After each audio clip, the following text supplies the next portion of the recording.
કરી આપો અમને સાહેબ, અમને રહેવાનો સગવડ કરી આપો.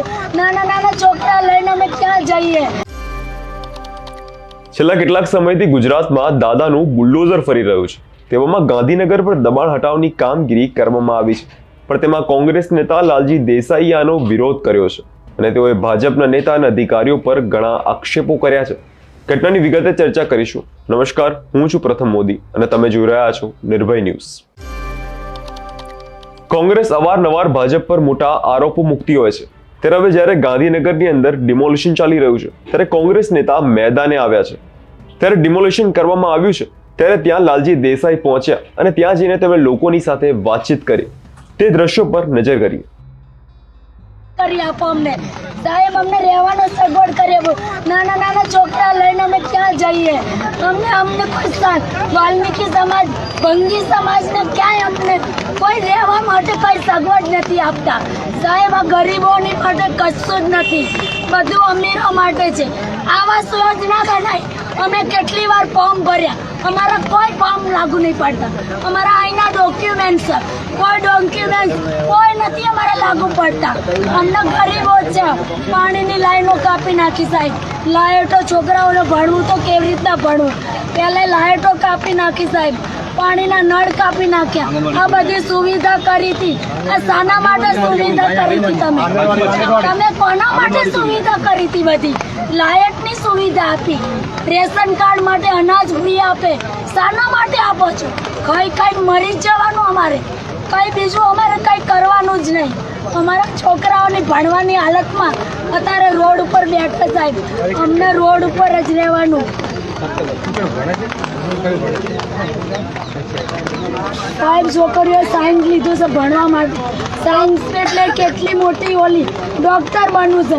કઈ રીતના ડોક્ટર સાહેબ બને? લાયક નથી, વાંચી કેવી રીતના? સરકાર બસ અમીરો માટે, અમીરીને છોકરીઓ માટે જ બધું કરે છે. ગરીબોની છોકરીઓ માટે કશું જ કરતા નથી અને કર્યું પણ નથી, કશું જ નથી કર્યું. સિરિયસલી કહું છું, ગરીબોની સરકાર નથી, ગરીબોના છોકરાઓની નથી, કોઈની જ નથી. આટલી બધી ગંદકી સાફ કરી કેમ આગળ ના વધવા દે? આમાં શું કઈ પાક છે? આ ભાજપ શેની છે? બસ આવી જાય છે વોટ લેવા, પણ વોટ લઈને કશું જ કરતી નથી, બિલકુલ કશું પણ આગળ કરતી નથી. ગટરો ભરાઈ જાય તો ગટરો માટે સાહેબ અમારા માણસો જાય છે. વાલ્મીકી સમાજ ગંદકી ઉઠાવે સાહેબ. તમે આ દીકરી જલ્પાએ જે રીતે વાત મૂકી, તમારું નામ તમે વાત મૂકી,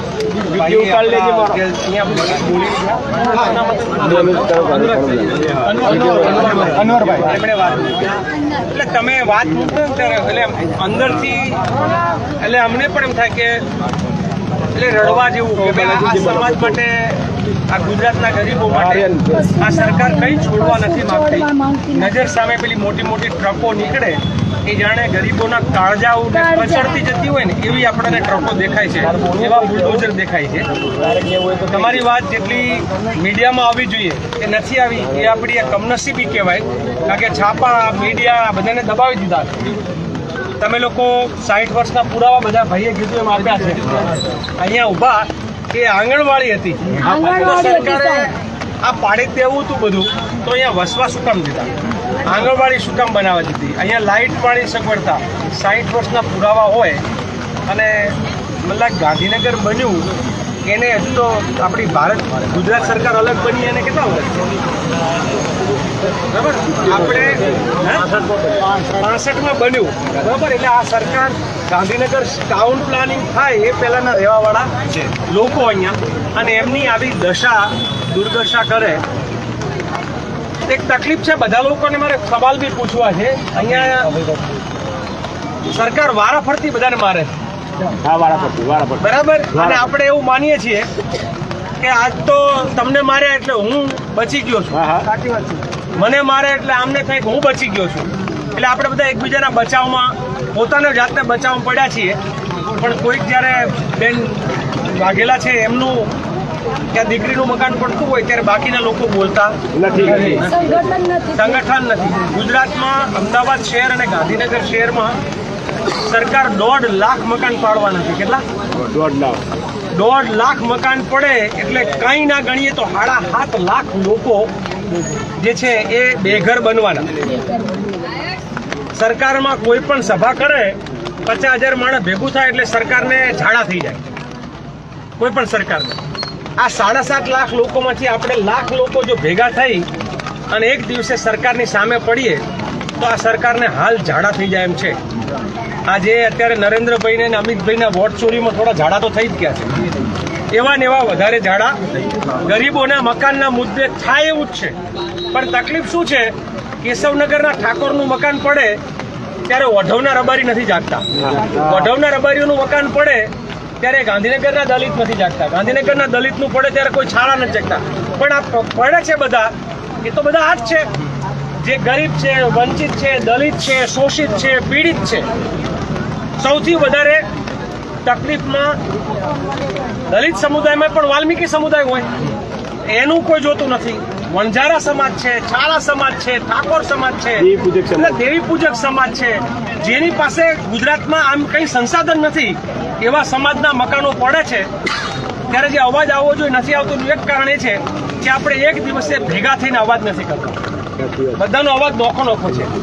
હમણાં અમે જિગ્નેશભાઈ લોકો ચંડોળા તળાવના મુદ્દે, સરખેજના મુદ્દે, વઢવના મુદ્દે, બાપુનગરના મુદ્દે, કેશવનગરના મુદ્દે, સાબરમતીમાં મકાનો બધા પડવાના, મોટેરાની આજુબાજુમાં સરદાર પટેલનું નામનું પાટિયું ઘૂસીને જે નરેન્દ્રભાઈ પોતાનું પાટિયું ચડાવ્યું ને એની આજુબાજુમાં 2030ની સાલમાં 5 વર્ષ પછી અહીંયા એક રમાવાની છે કોમનવેલ્થ ગેમ. એટલે ગાંધીનગર અને અમદાવાદનું એક પણ છાપરા રહેવા દેવાના નથી, કાચા મકાનો રહેવા દેવાના નથી. આવા મકાનો જેની પાસે 60 વર્ષના પુરાવા છે તો રહેવા દેવાના નથી. સવાલ એ છે કે તમારું પડ્યું તો બાકીના લોકો નથી જાગતા.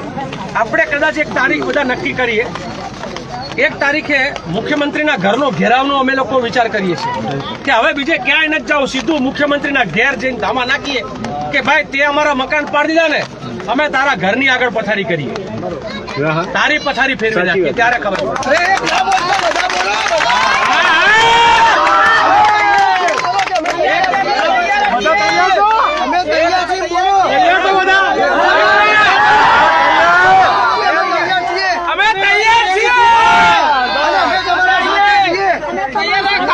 બેન બીજું મને આ દીકરી બોલતી હતી ને ત્યારે મારો હૃદય રડતો તો, મને અંદરથી એમ થતું હતું કે આ ગુજરાતનો નાગરિક હું છું અને હું ઝૂંપડપટ્ટીમાંથી બહાર આવેલો માણસ તરીકે હું બીજા ઝૂંપડપટ્ટીના દુઃખ સમજી શકું છું કે નથી સમજી શકતો. મને અંદરથી એવું થતું હતું કે આ બધા આજ રાતે સૂશે શું, આજ રાતે ખાશે શું, આના બાળકો જે છે ક્યાં જશે, એ બેન દીકરીઓ ક્યાં નાશે. પેલા ભાઈએ દુઃખ વાત કરી, અહીંયા દુઃખ વાત કરી, તમે પીડા કહો છો, બધાય પીડા કહે છે, પણ આપણે બધા નોખા બોલીએ છીએ. એક વિચાર એવો આવે છે, જો બધાને અનુકૂળતા કદાચ આવે તો કાલે રાત્રે કદાચ રાત પડે તો રાતે બધાએ ગાંધીનગરના બસ સ્ટેન્ડનું જે મુખ્ય કેન્દ્ર છે ને એ બધા ડેપોમાં જઈને કે અમારે આજ અહીં ઊંઘવું છે, આજ રાતે તમે અમારા બધાની જગ્યાઓ લઈ લીધી, અમે ડેપોમાં ઊંઘીએ તો અમને ખબર પડે કે અમે લોકો જે છે ગાંધીનગરને પણ કબજો કરી શકીએ.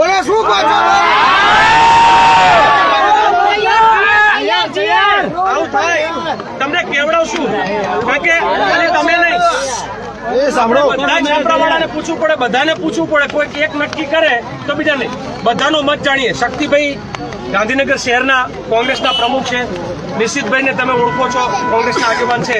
સુરેશભાઈ તો તમારા હાવ પડોશી, એટલે તમારું ગામ કેવાય, એટલે ગામના તમારા છે, તમારા સાથી છે. એમ બધા ભાઈઓ, ભાઈ અનાભાઈ છે કે પછી આપણા મુકેશભાઈ ગણપતભાઈ છે, બધા લોકો અમે બધા, હું એક નામ યુવરાજભાઈ છે, બધા જેટલા અહીંયા છીએ એક નામ જે નજર અમે આવે, અમે તમારા ભેગા, તમે રાત રોકાવાના છો ને ત્યાં, તો હું આ બધા જિગ્નેશ મેવાણી અને બીજા જે કોંગ્રેસના આગેવાનો છે, બધા જિલ્લાના શહેરના, અમે પણ રાતે તમારા ભેગા બસ સ્ટેન્ડે ઊંઘવા તૈયાર થશું, તો આ સરકારને ખબર પડે. બધા તૈયાર છો? અરે આ બૂમો પાડો, બૂમો પાડો.